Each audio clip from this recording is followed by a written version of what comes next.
Hello, everyone. You might think a simple spoon or an old nail clipper is only good for its original purpose, but I'll reveal how we can repurpose them into something amazing. The goal here is to disassemble it carefully, separating the different components. I have a set of bolts and nuts here. I'm threading the bolt into a hole on the nail clippers. This will allow us to reuse its strong metal parts for our new projects.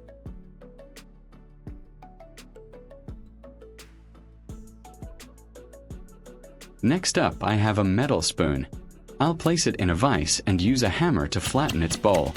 This process, though simple, is important because it transforms the spoon's curved surface into a flat, workable piece of metal that can be easily shaped.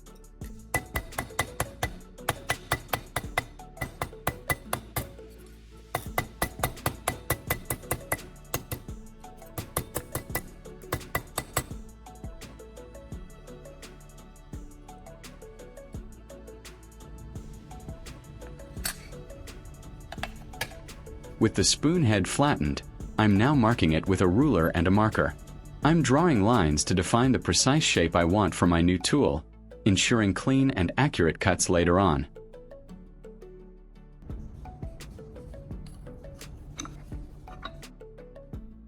Now, I'm using a hammer and the vise again to carefully cut and shape the flattened spoon head along the lines I drew. I'm being very precise to get a clean edge.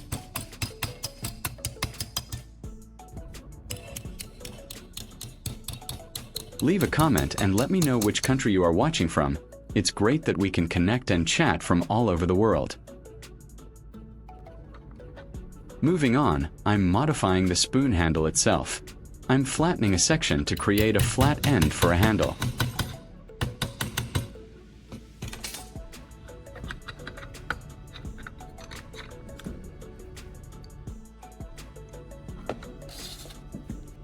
I'm using an angle grinder to trim the ends of our spoons. This step is essential because a sharp edge will make the tool more effective for its intended use.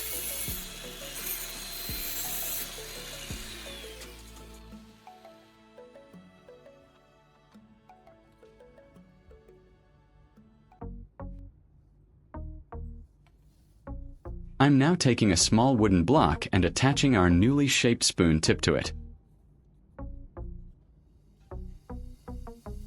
I'm marking a small dot on the handle of the spoon.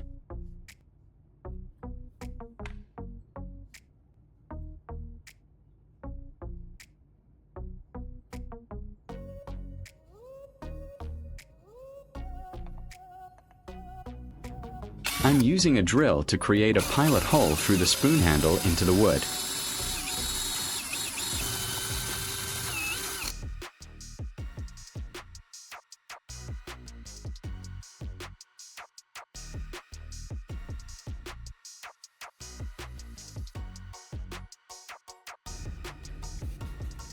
I'm going back to using the angle grinder to fine-tune the spoon handle, making sure it's perfectly sharp and working properly.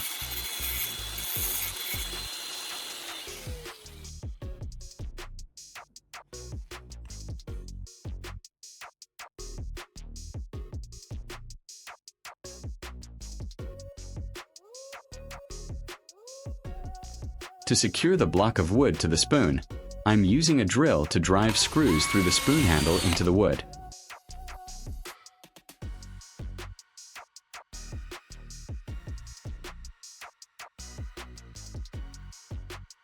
If you find this video interesting, don't forget to like, subscribe, and turn on the notification bell so you don't miss any interesting ideas coming soon.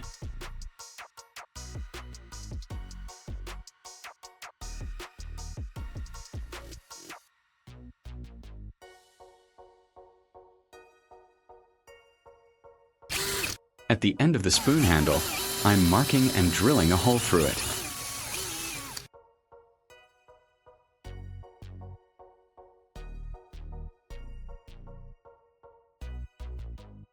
Now, I'm taking the nail clipper piece we created earlier and modifying its handle.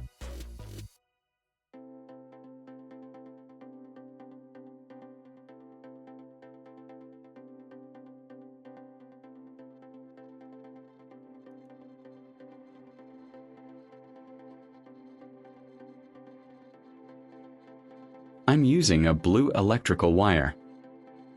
I'm stripping a small section of its insulation, exposing the copper.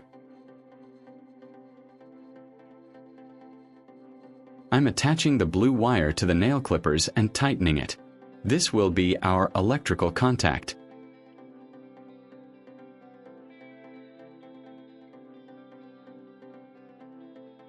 Then I'm feeding the wire through a piece of PVC pipe, which will serve as an insulated handle.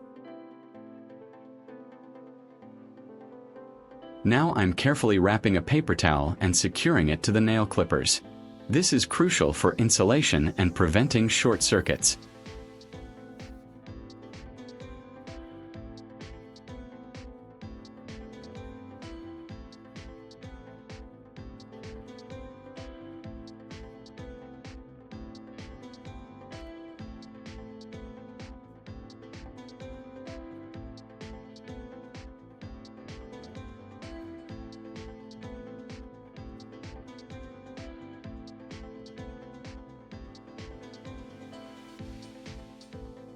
To ensure everything stays securely in place, I'm applying super glue to the joints.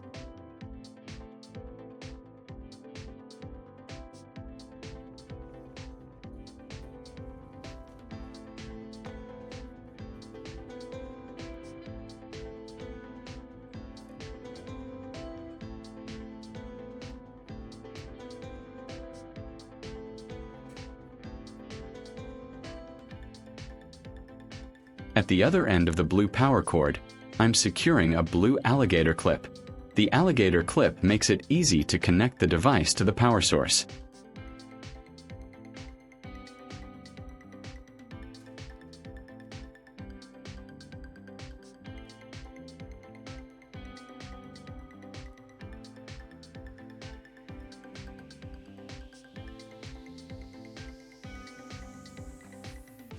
To enable the apparatus to contain the electrochemical solution, I'm wrapping the entire block of wood in black cloth.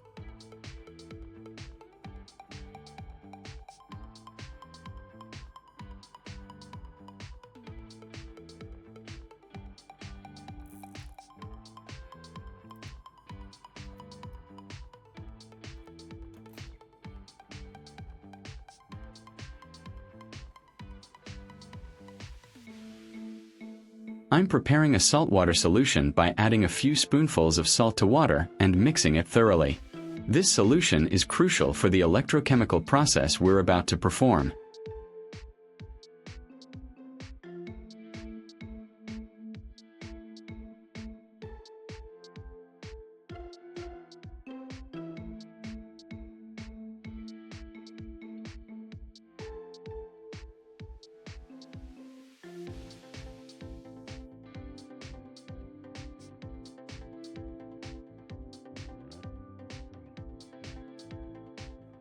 I'm taking a chef's knife and applying red tape to its blade.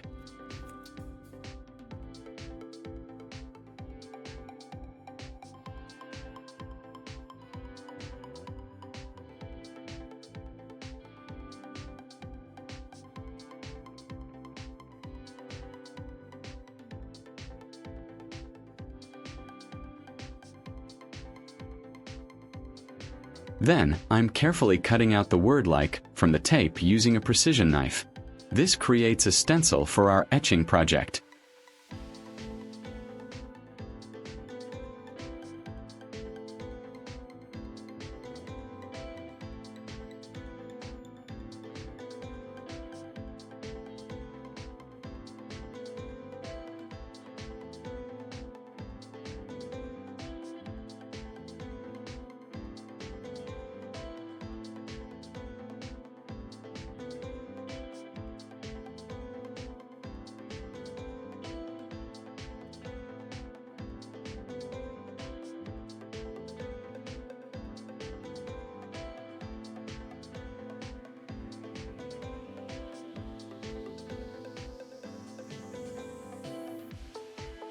To ensure only the desired area is etched, I'm covering the rest of the knife blade and handle with more red tape.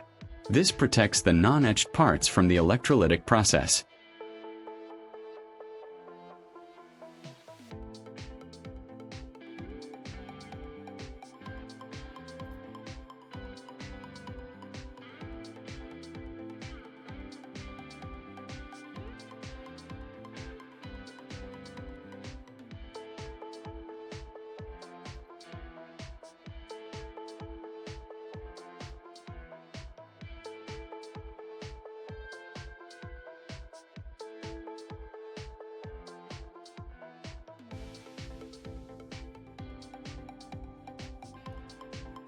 I'm connecting the knife to the positive terminal of a battery using an alligator clip. Then, I'm connecting our homemade tool from earlier to the negative terminal of the battery. This sets up the electrical circuit for electrolysis.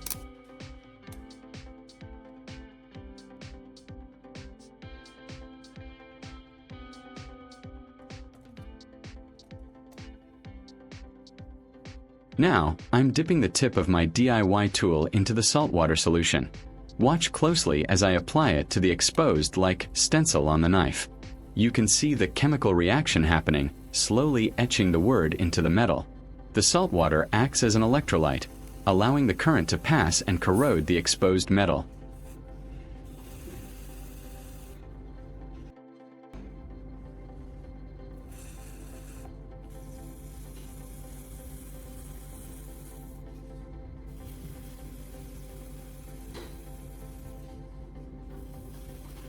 I'm continuing the etching process, making sure to evenly apply the salt water and move the tool over the stencil. This takes a bit of time to ensure a deep and clear etch. The etching is complete. I'm carefully removing all the red tape from the knife.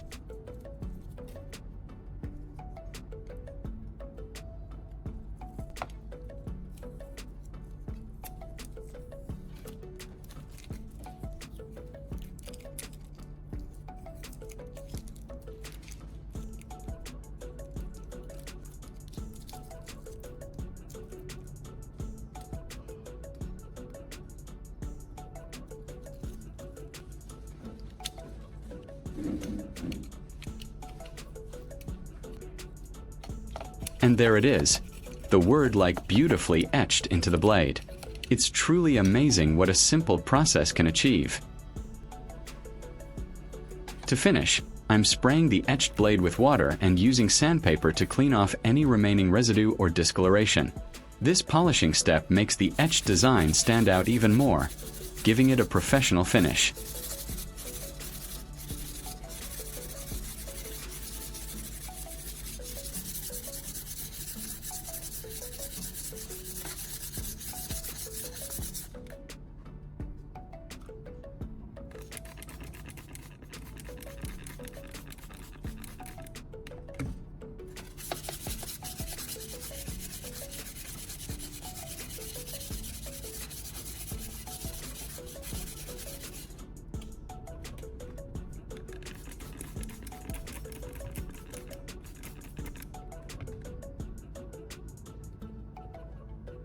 And there you have it, our stunning etched knife. This DIY project proves that with a bit of creativity and some basic science, you can personalize everyday objects in incredible ways.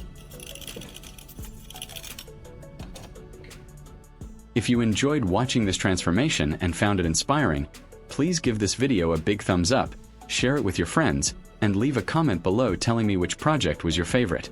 Don't forget to subscribe for more amazing DIY ideas. Thank you for watching, and I'll see you in the next one.